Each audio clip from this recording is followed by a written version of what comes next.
Y para tratar de dilucidar qué es lo que va a pasar mañana, lo tengo a mi lado a Pablo Mercau. Él es periodista, analista político. ¿Qué tal? ¿Cómo estás? ¿Cómo estás? Buenas tardes, gracias por la invitación. ¿Vos ves también que en esta entrevista dejó abierta la posibilidad de ser candidata? Tengo, como creo que le pasa a todo el mundo momentos. Sí. Momentos que sí, momentos que me agarra un ataque de comprensión de texto y momentos que dejo la comprensión de texto de lado y trato de pensar cuál es el rol de Cristina en la etapa histórica, y ahí aparece la dificultad. ¿Por qué? Porque la etapa histórica me parece que nos obliga a pensar no en nombres y apellidos, que por otra parte en el Frente de Todos, te digo, con Cristina son 9 al menos anotados. ¿Vos decís que me comí unos cuantos en el editorial?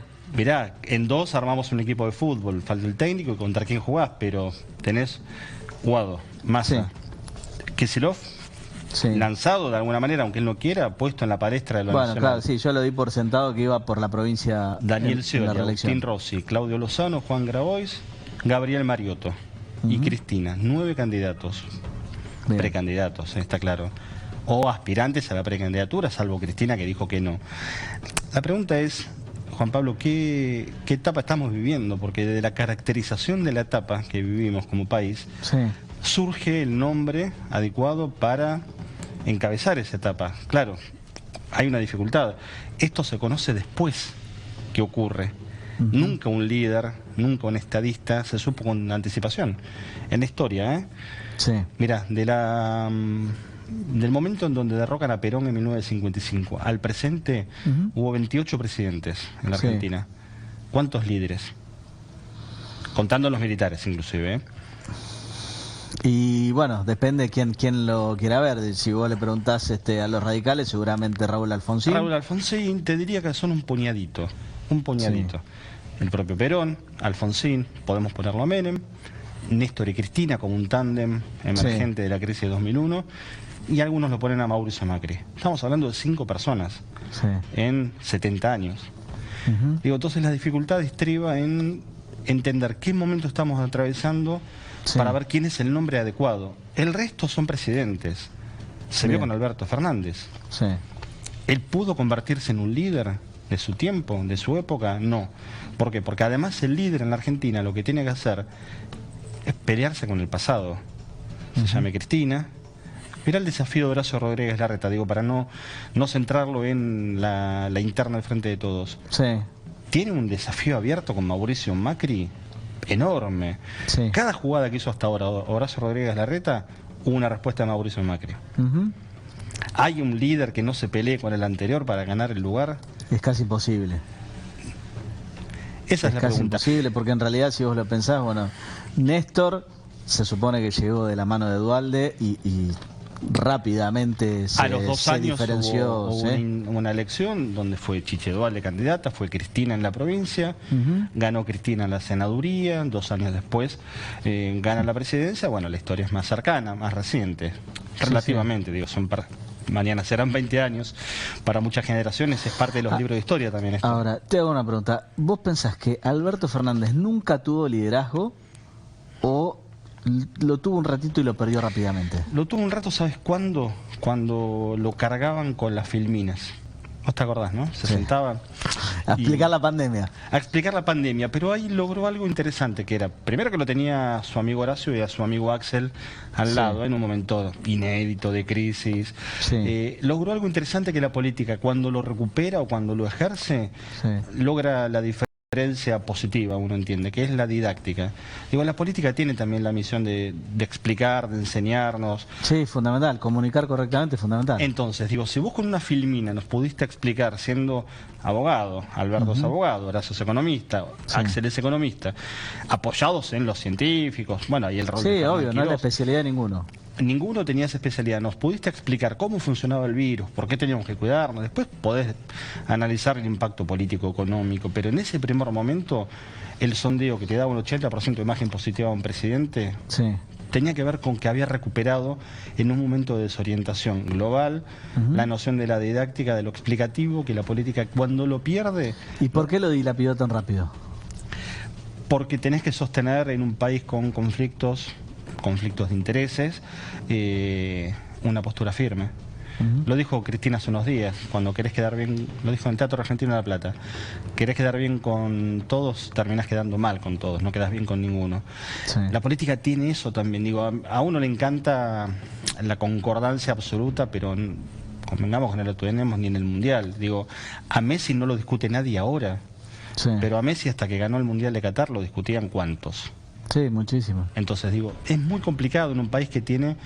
A uno le encantaría que haya un modelo de país, pero la verdad es que es un país diverso y es un país en donde los dirigentes políticos también representan interés, cosa que no está nada mal. El problema es cuando lo transparentan poco o directamente lo ocultan. Sí. A mí me parece que ahí está la dificultad. Claro, nos corre la urgencia de saber que exactamente en un mes hay que presentar nombres y apellidos para completar las listas. Que parece mucho tiempo, pero no es nada también, ¿eh? Cuando querés acordar, nosotros comenzábamos con mis compañeros de trabajo a hacer un conteo a los 100 días. Hoy ya faltan 30. Y se nos fue volando. En un mes vamos a ver quiénes serán los candidatos. En Juntos por el Cambio está un poco más claro. Sí, sí, los precandidatos principales los tenés. Por lo menos tenés dos. Ser oposición también te da una ventaja, que es que vos podés simplemente parar con el dedo levantado y decir, todo esto que veo acá está mal.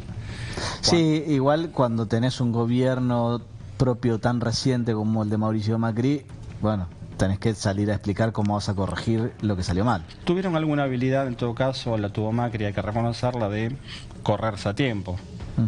Porque en eso me parece que en un país hiperpresencialista como la Argentina, a uno le gustaría que discutiéramos ideas, modelos, profundidades, pero terminamos discutiendo nombres. En un país hiperpresencialista una figura termina siendo un peso, un contrapeso, un ancla o el motor que te empuja. ¿Por qué pensás que, digo, por un lado, en los medios, en las redes, vemos que Milei aparentemente es muy fuerte? Es cierto, no han habido elecciones en ninguna de las grandes ciudades o de los grandes conglomerados urbanos, y especialmente no hubieron ni en la Ciudad de Buenos Aires ni en Provincia de Buenos Aires.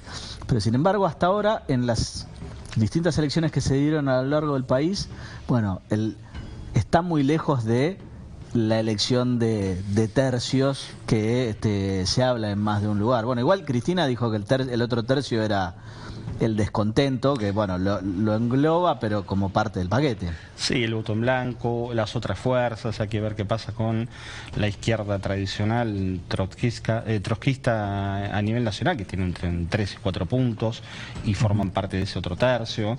Lo de Milei termina siendo la expresión corporizada de eso que en 2001 era que se vayan todos. Acordate que en 2001... Por eso, o sea, entonces no es que la derecha seduce más que la izquierda, sino que el discurso de Milei ante la bronca resulta más atractivo. Termina siendo efectista.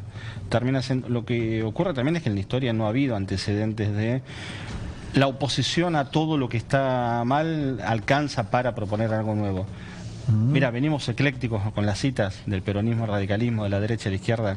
Sí. Déjame meter la palabra o la figura de Antonio Gramsci, el fundador del Partido Comunista de Italia. Sí. Hizo toda su obra intelectual en la cárcel, cuadernos de la cárcel. Y tiene una frase que es: cuando lo nuevo no termina de nacer y lo viejo no termina de morir. Estamos en una época probablemente de transición. ¿Hacia dónde? Bueno, nada, el tiempo lo dirá. Viste que el futuro hablan los economistas y los meteorólogos, nada más. Sí. Entonces los abogados no hablan mucho del futuro, hablan de los hechos que ocurrieron. Sí. Los historiadores hablan de los hechos que ocurrieron, y la política tiene la obligación también de pensar el futuro, pero no sabemos qué va a pasar. Alberto sabía para sí que era un presidente de transición. ¿Por qué? Porque venía con un poder delegado, en una experiencia inédita en Argentina, con una líder muy presente que se corre del primer lugar. En otro país hubiese sido sin ir más lejos, Bolivia tiene en la figura del vicepresidente un elemento de la política muy importante, al punto tal que hay un edificio en La Paz que es la vicepresidencia de la República, por separado, un edificio importante en la ciudad de La Paz. Sí. Y tuvo el proceso histórico reciente con Evo Morales, un vicepresidente como Álvaro García Linera, de un peso enorme, digo, la conjunción de un líder popular con un intelectual. Sí. Bueno, la Argentina hubiese tenido en esa condición una potencia, o el gobierno del Frente de Todos, que no supo explotar. Porque vos tener una vicepresidenta con la presencia de Cristina, con la figura internacional, hubiese significado un plus que otros partidos no tenían. Terminó diluyéndose todo en la nada por vaya uno a saber qué razones internas. Por eso digo, ahí no alcanzó tampoco con oponerse a Macri, alcanzó para lo electoral nada más. ¿Y después? Bien. Acá las respuestas empiezan a estar ahora, no estuvieron esas respuestas. Bien. Pablo, muchísimas gracias Gracias a por vos. venir.